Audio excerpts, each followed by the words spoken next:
조금 더 자유롭게 매뉴스크립트를 약간씩 좀 벗어났다 왔다 갔다 하도록 할 수가 모르겠어요. 어떻게 될지 그대로 따라갈지는 주님께서 이끄신 대로 하도록 하겠습니다. 이럴 때는 이정환 집사님이 하시면 좀 더 제가 좀 마음이 좀 편해요. 이게 자유롭게 할 수 있어가지고서. 오늘부터 우리는 이제 로마서 강의를 시작합니다. 그동안 어떤 거 주일날 뭘 강의를 했었죠? 기억나십니까? 뭐 강의를 했었죠? 어떤 말씀을 나눴었죠? 예, 이럴 수가. 창세기, 예, 아시는데 지금 모른 척 하시는 거죠? 대답을 안 하시는 거죠? 저도 그 자리에 있으면 입이 잘 안 벌어지긴 하더라고요. 예. 창세기 그동안 우리 하나님 말씀 쭉 보아왔습니다. 오늘부터는 이제 로마서 강의를 시작합니다. 그래서 시간 되는 대로 계속해서 로마서를 나가고, 다른 어떤 그 경우에 또 제가 다른 말씀들을 또 나누도록 하겠습니다. 그래서 오늘 그 첫 시간으로 그 주제어가, 타이틀이 예수 그리스도의 종입니까? 라는 그 타이틀인데, 그 주제어가 종입니다. 종. 예. 땡땡땡 치는 그 벨, 그 종이 아니라 슬레이브, 서번트, 그 종을 얘기하는 것입니다. 헬라어에서 이 종이란 말은 많이 여러분 들어보셨을 거예요. 둘로스. 예. 세로스가 아니라 둘로스, 그렇죠? 예, 둘로스인데 바울 당시에 이 로마 세계에 있어서 종이라고 하면은 하나의 그냥 가구처럼 그 주인에게 하나의 가구같이 여겼다고 합니다. 그래서 예컨대 어떤 역사가는 이렇게 설명을 하고 있는데요. 가구 가운데 세 종류가 있다. 말을 할 줄 모르는 그러한 거. 그러면 두 번째 반벙어리. 그 다음에 말을 할 줄 아는 거. 그러니까 말을 할 줄 아는 것이 뭐겠어요? 노예입니다. 노예. 그러니까 하나 물건, things처럼 그렇게 여겼다는 것입니다. 하나의 어떤 인격체로 사람으로 본 것이 아니라 그냥 물건 그렇게 여겼다는 것이죠. 근데 바울은 여기서 자기를 가리켜서 예수 그리스도의 종이라고 했습니다. 이것은 뭔 말이냐면은 자기는 오직 예수님께 절대 복종하는 사람이라는 것입니다. 이것은 아주 분명한 거예요. 당시에 그 종이라는 의미를 생각해 볼 때 자기는 하여튼 예수님 말씀하면은 복종하는, 절대 복종하는 그런 사람이다. 여러분 혹시 이거 약간 좀 옆으로 새는 건데 이슬람이란 단어의 뜻을 혹시 아십니까? 이슬람의 그 뜻은 복종이란 뜻입니다. 복종. 이슬람이 복종이란 뜻이에요. 이 단어는 또 어디에서 왔냐면은 그 이슬람 하면 뭔가 좀 느낌이 오죠. 어떤 단어 같습니까? 히브리어하고 이 아랍어하고 비슷한 게 굉장히 많아요. 그래서 이슬람은 평화라는 그 살람이라는 그런 뜻하고 복합이 된 단어예요. 원래 그 뜻부터 시작된 것입니다. 그래서 복종은 어떤 복종을 얘기하냐면은 평화의 복종, 평화의 왕의 복종 이런 의미를 갖고 있어요. 이슬람이라는 단어가. 그래서 그렇게 복종하는 사람들을 무슬림이라고 합니다. 무슬림. 자, 근데 그 마호메트가 이 이슬람이라는 말을 복음 전도에 있어서 아주 굉장한 열정을 가지고 자기 자신을 항상 예수 그리스도의 종이다. 절대 복종하는 종이다. 이렇게 자기 자신을 가리켰던 이것에서 어떤 인사이트를 얻어가지고 거기에서 이슬람이라는 말을 따오지 않았나 하는 저 나름대로 좀 생각을 좀 해봤습니다. 이게 약간 셌지만 여러분이 오늘 복종하는 종에 대해서 어떤 종이요? 복종하는 종에 대해서. 종하면 복종하는 거다. 순종하는 거다. 이런 것들 좀 잘 기억하시라고 한번 여담을 좀 말씀드렸습니다. 이 그리스도인의 이 복종은 근데 좀 다릅니다. 은혜로 되는 것입니다. 뭘로 된다고요? 은혜로 되는 것입니다. 즉 이 복종은 하나님의 은혜를 아는 사람이 기쁜 마음으로 자발적으로 하는 것이고 자신의 능력으로 하는 것이 아니라 바로 하나님의 은혜로 하는 것이라는 것입니다. 이 의미를 사도 바울은 고린도전서 7장 22절에서 여러분 들어보십시오. 이렇게 설명합니다. 주 안에서 부르심을 받은 자는 종이라도 주께 속한 자유인이요. 또 그와 같이 자유인으로 있을 때 부르심을 받은 자는 그리스도의 종이니라. 너무나 설명을 잘해주고 있습니다. 고린도전서 7장 22절. 무슨 말입니까? 굳이 설명이 필요 없겠지만 이 주 예수 그리스도의 종으로 부름받은 사람은 어떤 억압받거나 억지로 하는 것이 아니라 오히려 주께 속한 그런 참된 자유인으로 기쁨으로 한다는 것입니다. 또한 그와 같이 자유인으로 있을 때 부르심을 받은 자가 바로 그리스도의 종이라는 것입니다. 자, 오늘은 제가 세 가지 질문을 하면서 말씀을 전개할 텐데요. 자, 사도 바울은 왜 자신을 종이라고 소개했는가? 사도 바울은 왜 자신을 종이라고 소개했는가? 여러분, 종하면은 어떤 생각이 드십니까? 종하면은 기분이 일단 좋으십니까? 나쁘십니까? 여러분, 종이라 하면은 주인에 따라 다르죠. 어떤 주인이냐에 따라, 그죠? 어떤 권위를 가지고 있고, 어떤 인격을 가지고 있고, 내 그 주인 밑에 들어가면 내가 어떤 보호를 받고 있고, 어떤 것을 누리고, 이거에 따라 우리가 종했을 때 그 느낌이, 그 기분이 아마 다를 겁니다. 오늘 로마서 1장 1절뿐만 아니라 사도 바울은 자신의 여러 서신서에서 예를 디도서 1장 1절, 또 빌립보서 1장 1절, 첫 구절에서 자기가 예수 그리스도의 종이라고 먼저 선포하고 선언하고 소개하고 말씀을 이어갑니다. 이처럼 바울이 자신을 종이라고 소개한 데는 어떤 특별한 이유가 있습니다. 일반 이방인들은 잘 모르지만 이 히브리인들은 알고 있는 성경 말씀이 있어요. 그들의 전통이 있어요. 이 성경을 보면은 이스라엘에는 종에 관한 규례가 있습니다. 성경에 있는 규례예요. 우리가 일일이 찾아보지는 않겠지만 제가 정리해서 말씀을 드리도록 하겠습니다. 히브리인이 같은 동족에게, 그러니까 같은 히브리인에게 노예가 된 경우로는 어떤 경우에 종이 되냐면은 빚을 갚지 못했을 때, 또 둘째로 도적질을 했는데 그것을 배상을 해야 되거든요. 그럼 도적질한 것을 배상하지 못했을 때, 이런 경우에 이제 종이 됩니다. 그렇지만 이 경우에 그는 고용된 노동자로서의 그러한 대우를 받을 수가 있었어요. 뿐만 아니라 평생 그렇게 하는 것이 아니라 6년이 지나고 7년째가 되면은 그때는 자유인이 되는 거예요. 아시다시피 세상의 노예제도는 아까 처음 말씀드렸던 것처럼 이 사람을 물건처럼 여기는 것입니다. 하나의 인간, 하나의 인격적인 존재로 여기지 않죠. 그래서 주인이 죽을 때까지 평생 부려먹을 수가 있습니다. 성경의 노예제도는 완전히 다르죠. 하지만 하나님은 사람이 물건이 아니라 누구의 형상? 하나님의 형상, 우리의 형상, 하나님의 형상이기 때문에 인간의 이러한 죄성들을 아시기 때문에 여러 안전장치를 성경에서 해놓으셨어요. 그런데 주인이 그렇게 종을 해방시킬 때, 즉 7년이 되면 해방시킨다고 했잖아요. 그렇게 해방시킬 때 세 가지 상황이 발생할 수가 있어요. 그래서 성경에 또 이것을 구체적으로 이 세 가지 상황을 설명을 해놨습니다. 출애굽기 21장 1절에서 6절까지인데요. 역시 제가 읽지는 않겠습니다. 다시 제가 이것을 좀 정리해서 말씀을 드리도록 하겠습니다. 주인이 종을 해방시킬 때 다음과 같은 세 가지 상황이 발생할 수가 있는데, 첫 번째로 종이 결혼하지 않았을 경우인데, 이때에는 그 종은 별다른 문제 없이 그냥 혼자 해방됩니다. 그냥 자유인이 됩니다. 두 번째로 종된 자가 자기가 종이 되기 전에 이미 결혼한 상태, 그때는 아내를 같이 데리고 오게 됩니다. 부부가 떨어져 살 수 없잖아요. 하나님께서 한 몸이라고 했는데 떨어져 사는 것도 하나님의 뜻이 아니죠. 그래서 같이 아내와 함께 그 집의 종이 돼요.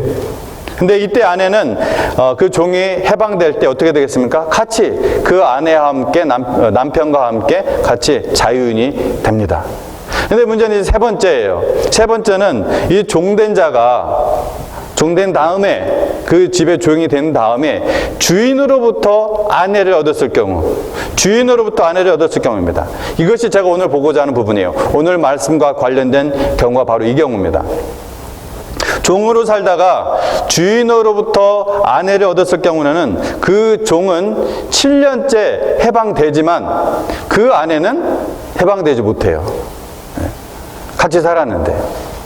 왜냐하면 이것은 이 주인의 재산권을 왜 주인이 소개시켜주고 주인이 만나게 한 거니까. 그런 걸 또 미리 알고 있으니까 헤어질 수밖에 없는, 7년째 되면 내가 나 혼자밖에 나갈 수 없다, 이것을 알면서도 결혼을 한 거니까 주인의 재산권을 보호하기 위한 조처를 할 수가 있습니다.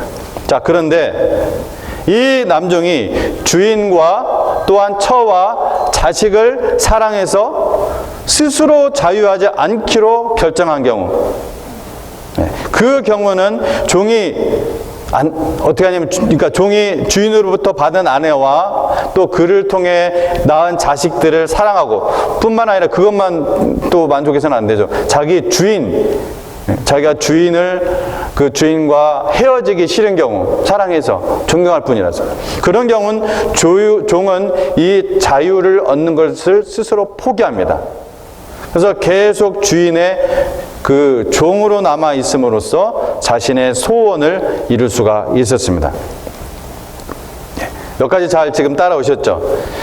이러한 일은 주인으로 하여금 종을 종으로 부리지 말고 품꾼이나 혹은 그 집안에서 우거하는 자와 같이 대하도록 가르치고 있는 히브리 율법에서 인해 가능했을 것입니다. 이런 경우에 주인이 그럼 어떻게 하냐면요, 그냥 그렇게 그러자 하고 이렇게 지나갈 수가 없어요. 왜냐하면 나중에서 딴소리 할 수가 있잖아요. 뭔가 분명히 그 법적 조치를 해야겠죠. 그러면은 이런 경우는 그 주인이 그 종을 데리고 가서 어디로 가냐면 재판장에게로 갑니다. 재판장에로 와서 증인들 앞에서 공식적인 재판장의 선언문을 받게 합니다. 어떤 선언문이에요? 이 주인의 종으로서 계속해서 살아가겠다는 그 선언문을 받게 해요. 근데 그 다음에 아주 독특한 일을 합니다. 아주 독특한 일을 해요. 이 종을 주인이 문이나 혹은 그 도어포스트에 데리고 가지고 와서 귓볼을 그 문설주에다 대고 송곳으로 그 귀를 뚫습니다. 귓구멍을 뚫는 게 아니라 귓구멍 워낙 뚫려 있으니까 여기 귓볼. 근데 뭐 그렇게 무서워하실 필요 없어요. 여기 귀걸이 하시는 분들 다 귀 뚫고 계시는데 뭐 지금 귀걸이 하시는 분들 많으시죠? 여성분도 그렇고 남성분들도 있을 텐데, 두통 때문에 또 여기 남자분들도 귀를 뚫는 분이 있는데, 어쨌든 그래서 그렇게 이제 거기에다 귀를 대고 송곳으로 그의 그 귓볼을 뚫는 그 의식을 행한 후에 이제 그는 종신토록 그의 아내와 함께 그 상전을, 그 주인을 섬기도록 하게 되는 것입니다. 이렇게 귀를 뚫은 후에 그 다음에 어떻게 했을까요? 자, 귀를 뚫고서 계속 놔두면 이 귀가 어떻게 돼요? 이 뚫은 부분이 다시 붙어버리죠. 그러니까 우리가 상식적으로 이렇게 뚫은 다음에 뭘 했을까? 장식을 달았겠죠. 그래서 이게 이제 그 역사가들이 귀걸이의 유래를 얘기하는 중에 이것이 바로 귀걸이의 유래 중에 하나로 얘기를 합니다. 성경에 이 유래가. 이때 이제 귀를 뚫고 상식적으로 당연히 귀가 여기 다시 살이 붙어버리잖아요. 그러니까 이거 딱 붙었으니까 내가 언제 귀를 뚫었어요? 하면서 그냥 또 갈 수도 있으니까 항상 이 귀를 연대 귀걸이를 이제 걸었을 것이라는 것을 우리가 쉽게 추측을 할 수가 있죠. 근데 제 생각에는 뭐 이것이 이제 귀걸이의 한 유래인데 귀걸이가 뭐 이때부터 꼭 시작된 것은 아니더라도 이 귀를 뚫어서 귀걸이를 하는 것은 나는 주인이 있는 종이다, 이것을 표시한 것은 확실한 것 같습니다. 여러 가지 그 자료들을 제가 살펴본 결과 나는 뭐라고요? 무엇이 있는 종이다? 나는 주인이 있는 종이다. 귀걸이를 딱 한 사람은 그러한 표시를 한다는 것이죠. 그래서 깊은 학식을 가지고 있는 여러 주석가들이 다 그렇게 동일하게 설명을 하고 있습니다. 잠깐 그것들을 읽어드리면은 이거는 이제 노벨이라는 사람인데, 고대 근동의 관습으로 귀를 뚫는 것은 완전한 예속과 순종을 나타내는 의식이었던 것 같다.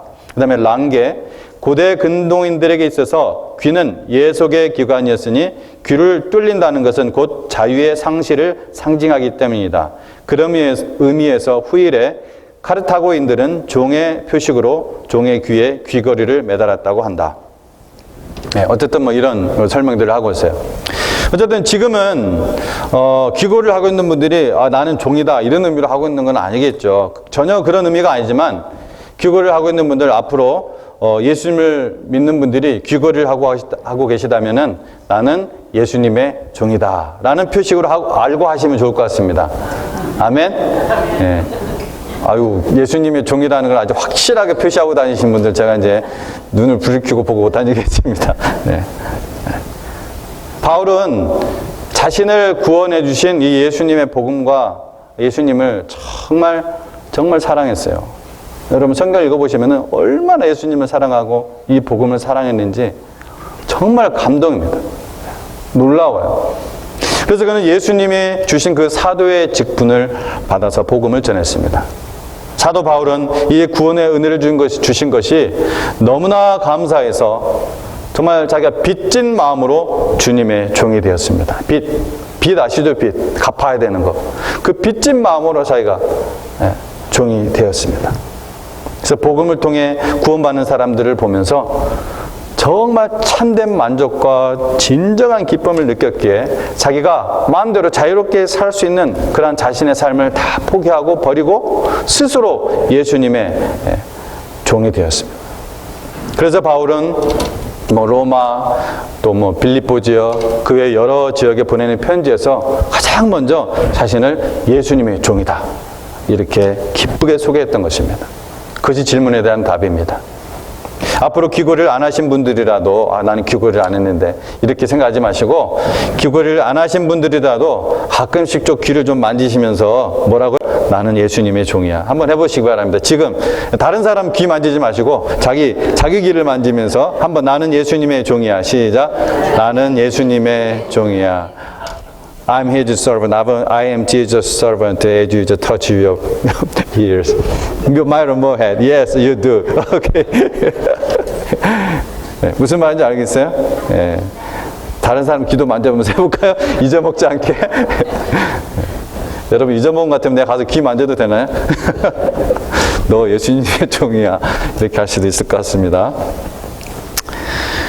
우리가 쉽게 화를 내고 또 실수하시는 분들 그리고 또 후회하고 한두 번 우리가 그것이 이제 실수지만 뭐 세 번, 네 번 뭐 그것은 실수지만 이것이 계속해서 반복되면은 이것이 굳어진 인격이 되어버립니다. 또 우리가 시간, 돈 이런 것들을 쓰면서 그냥 내 마음대로 쓰고 그냥 자기만을 위해서 쓰시는 분들 귀를 만지시면서 나는 예수님의 종이야. 이럴 땐 조용하시네요. 나는 예수님의 종이야. 여러분 종된 사람이 내 것이 있어요? 내 것 아닙니다. 주인 거예요. 주인이 맡긴 거 내가 관리하고 쓰는 거예요. 물론 나를 위해서도 쓰죠. 내가 살아야 되니까. 주인이 나한테 또 보상을 해주시니까. 근데 엄연히 이 모든 것은 주인이 나에게 주신 것은 이 의식을 잊어먹으면 안 돼요. 안 기쁘세요?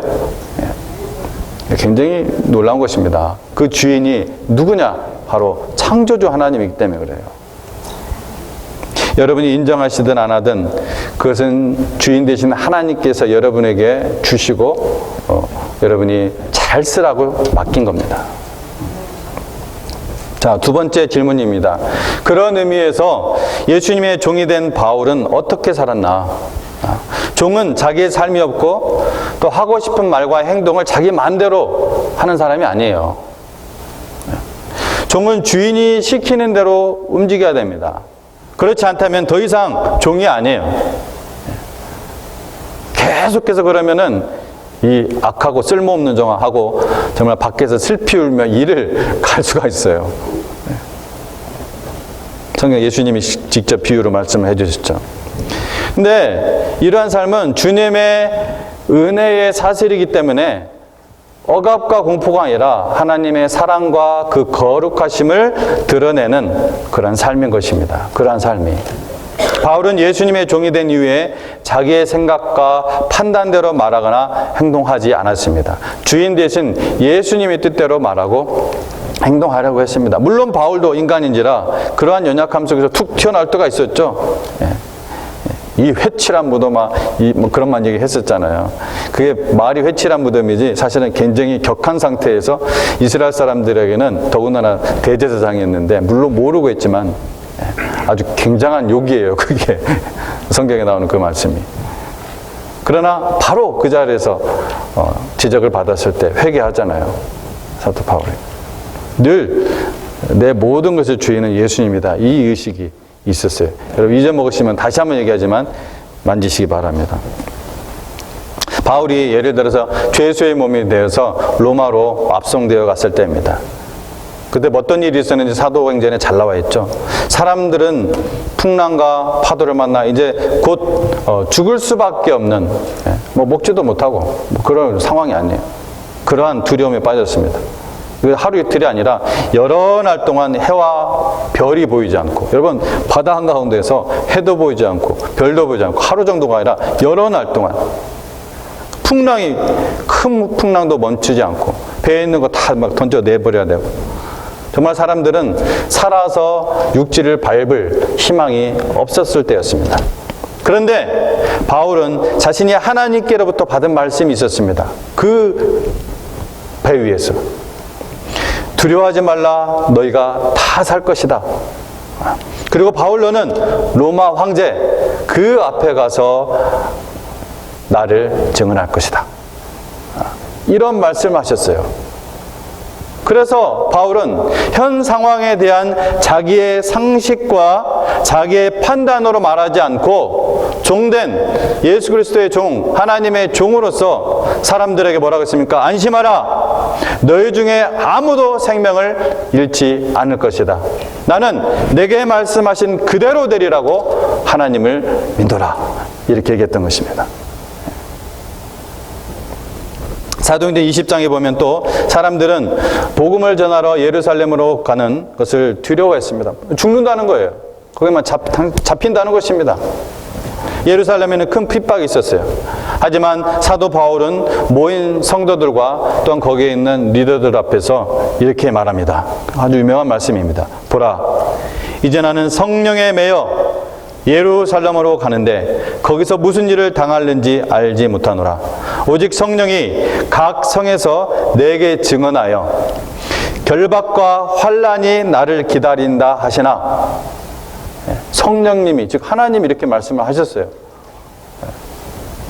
내가 달려갈 길과 주 예수께 받은 사명, 곧 하나님의 은혜의 복음을 증언하는 일을 마치려 하면은 나의 생명조차 조금도 귀한 것으로 여기지 아니하노라 하고 왔습니다. 왜요? 종이기 때문에. 종이기 때문에.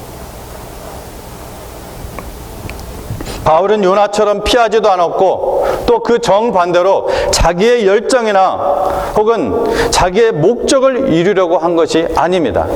오직 주인이신 예수님의 명령에 가라고 하면 가고 서라고 하면 서고, 비전을 주시면 그 비전을 향하여 달려나가고, 표대를 보여주시면 그 표대를 향하여 달려나갔던 것입니다. 종된 마음으로, 자기의 뜻대로, 자기의 열정대로, 자기의 비전대로 결코 움직이지 않았습니다. 그것이 바로 주 예수 그리스도의 종된 모습이고, 그것이 하나님의 놀라운 은혜와 능력의 그 열매를 맺게 하는 것입니다. 물론 어쩔 땐 때로는 바로 열매를 거둘 때도 있지만, 바울이 뿌린 이 복음의 씨앗처럼 당대에 거둔 것도 있지만 사실 많은 열매들이, 실질적인 많은 풍성한 열매들이 바울이 죽은 다음에, 바울이 하나님 나라로 돌아가신 뒤에 역사 속에서 엄청난 열매를 맺었어요. 그런 것들이 있는 것입니다. 내 때에 그 열매를 바라보지 못한다 할지라도 내 때가 지나서 그 열매를 내 후손들이, 내 뒤에 오는 세대들이 복음의 맛을 본다는 것입니다. 오직 영광을 받으신 분은 바로 주인 되신 하나님이신 것입니다. 우리가 영광을 얻기 위해서 하는 것이 아닙니다. 종은 주인이 시키는 일만 하는 사람이 아니라 또 모든 일을 주인에게 다 보고하고 맡기며 뭘 하냐면은 안식하는 사람입니다. 쉬는 거예요. 주인에게 그냥 다 맡겨버리는 거예요. 종에게 닥치는 모든 것을 주인이 책임지기 때문에 그렇습니다. 바울은 자신에게 찾아오는 모든 근심, 걱정거리, 염려, 어려움, 바울이 그런 것들은 뭐 전혀 없는 사람이었겠어요? 아니요. 오히려 우리보다 더 많은 사람들이었을 것입니다. 그러나 그것을 다 예수님께 던져버렸습니다. 맡겨버렸습니다. 그래서 바울의 마음은 고난 가운데서도 늘 평안을 누릴 수가 있었던 것입니다. 마지막 질문입니다. 우리도 그러면 바울처럼 예수님의 종이 될 수 있는가? 여러분, 우리는 죄를 짓고 죄에 끌려다니며 영원한 지옥에 갈 수밖에 없는 그러한 죄의 종이었습니다. 구원의 가치, 또 이 영생의 가치가 얼마나 큰지 여러분 묵상해 보시기 바랍니다. 이것을 알수록 우리는 더욱더 빚진 마음으로 주님의 종으로 자발적으로 충성할 수가 있습니다. 그리고 그 삶에서 참된 보람과 안식, 능력을 체험을 하게 됩니다. 이번에 필리 출입에 가서 복음을 나누는데 영원한 사망에서 영원한 생명을 얻는 것에 대해서 제가 집중적으로 나눴습니다. 그 중에 한 어린 학생이 예전에 정병준 목사님에게 지옥에 대한 그러한 비유를 들은 것을 잘 기억하고 있더라고요. 높은 곳에서 떨어져 다쳐본 기억이 있는가? 2층, 하여튼 3층, 몇 층이든 되었든 10층. 지옥은 영원토록 끝이 없는 바름리스, 무저경에 바닥이 없는 것이 무저경이죠. 무저경에 떨어지면서 죽지도 못하고 그 공포와 두려움이 끝없이 가중되는 것, 그런 것 같다. 이렇게 정 목사님이 설명해 주셨대요. 아주 설명을 비유로 잘 해주셨습니다. 저는 대학교 때 전도할 때 아주 친한 친구가 있었어요. 안타깝게도 그 친구가 졸업 연도에 탱크로리에 차를 몰고 가다가 아래로 들어가지고 사망하고 말았는데, 그 친구가 이제 너무 친하고 너무 참 의리 있고 남자가 보기에 참 멋있고 그래서 참 복음을 나누기를 엄청 원했어요. 교회도 몇 번 왔어요. 제가 강력하게 초대해서. 근데 예수님을 믿지는 않았습니다. 근데 이제 지옥에 대한 얘기를 그때 할 때 얘가 이제 담배를 피우니까, 그때 제가 일반 대학을 다닐 때니까, 너 잠깐 라이터 좀 줄래? 그래서 라이터 좀 달라고 했어요. 잠깐 손 좀 내밀어 봐. 해가지고 손을 내가 딱 잡았습니다. 잡고 라이터 불을 손가락 그에다가 탁 불을 켰어요. 그랬더니 어떻게 할까요? 가만히 있겠어요? 어떻게 하겠어요? 뜨거고 뭐고 그냥 기겁을 하고 손을 펴지. 너 미쳤냐 하면서 이제 저한테 반응을 하죠. 야, 너 지옥을 우습다며. 지옥 우습다며. 네가 지금 느끼는 것보다 훨씬 더 고통스러운 것이 영원토록 계속해서 더 가중되는 것이 영원한 사망이야. 그게 영원한 사망이야. 거기에서 우리를 계속해서 그냥 우리가 누리는 이 기쁨이 그냥 딱 이만큼 그릇이 있는 것이 아니라 날마다 어번던틀리 계속해서 새롭게 기쁨이 넘치는 그것이 영원한 천국이야. 보링한 곳이 아니야. 왜? 하나님이 무한하시기 때문에, 무한하신 하나님이기 때문에 우리가 그 옆에 있으면 무한히, 오늘 기쁘면 오늘이 10이 기뻤다면 내일이 20, 30, 40 무한히 더 가중되는 기쁨이 있는 곳이 바로 천국이야. 그곳으로 나는 건져졌어. 여기 오니까 그게 보인다. 그렇게 내가 정말 간절하게 했는데도 결국은 예수를 영접하지 못했습니다. 너무 안타까워요. 여러분, 예수님께서 우리 모든 죄를 대신해서 십자가에서 돌아가셨고 우리를 의롭게 하셨습니다. 이런 사실을 믿는 우리들은 이미 예수님의 피값으로 사신 예수님의 이미 종이 되었습니다. 우리의 신분은 이미 예수님의 종이에요. 여러분이 예수님의 종으로서 헌신하는 삶을 살든 안 살든 여러분의 신분은 이미 예수님의 종이 되었어요. 여러분이 하나님의 자녀라면, 여러분이 구원받은 자녀예요. 그래서 항상 종된 마음과 자세로 예수님이 하시는 말씀을 듣고 예수님을 이야기하고 또 예수님의 마음으로 산다면은 하나님께서 여러분을 통해 일하시는 것입니다. 엄청난 일이에요. 어떤 찬송가 시인은 이렇게 노래했습니다. 주의 은혜 사슬되사 나를 주께 메소서. 주의 은혜 사슬되사 나를 주께 메소서. 우리가 주님의 부활의 생명을 받고 또 눈이 열린 사람만이 이 비밀이 비로소 보입니다. 지난주 선교사님도 고백하신 것처럼 선교도 하나님의 은혜로 하는 것이지 자기의 능력이나 재력이나 웅변술이나 결단으로 하는 것이 아님을 깨달았다는 것이죠. 그것을 깨닫고 내려놓았을 때 단지 자기가 종으로서 그 돌을 옮겨놓는 일만 하였을 때 하나님이 하시는 능력을 경험했다는 거 아닙니까? 이거는 그 선교사님뿐만 아니라 모든 목회자들도 하나님의 모든 일선에서 일하는 말씀 전하는 사람도 동일하게 느끼는 거예요. 동일하게 경험하는 거예요. 자기의 힘으로 하는 것이 결코 아닙니다. 할 수가 없어요. 하나님이 열매를 안 주시는데요. 하나님이 능력을 안 주시는데요. 하나님, 나 자기 자신이 고통스러운데요. 선교와 목회뿐만 아니라 우리가 하는 모든 일들이 그렇습니다. 이걸 모르면 머리 대신 예수님의 뜻에 온전히 순종하지 못합니다. 말로는 주께 순종합니다 이렇게 할지 몰라도 거꾸로 자꾸 주님께 자기가 고집부리고 주님께 자기가 명령을 해요. 몸의 한 지체에 불과한 발이, 여러분의 그 발이 머리 보고 이거 하라 저거 하라 명령하고 있는 참으로 우스꽝스럽고 어리석은 짓을 하고 있는 거예요. 여러분 사업 어떻게 하십니까? 직업 어떻게 하십니까? 학업 어떻게 하십니까? 오직 주의 은혜의 사슬에 묶여 주께 메인 종으로 할 때 비로소 주인 되신 예수님이 일을 하시는 것입니다.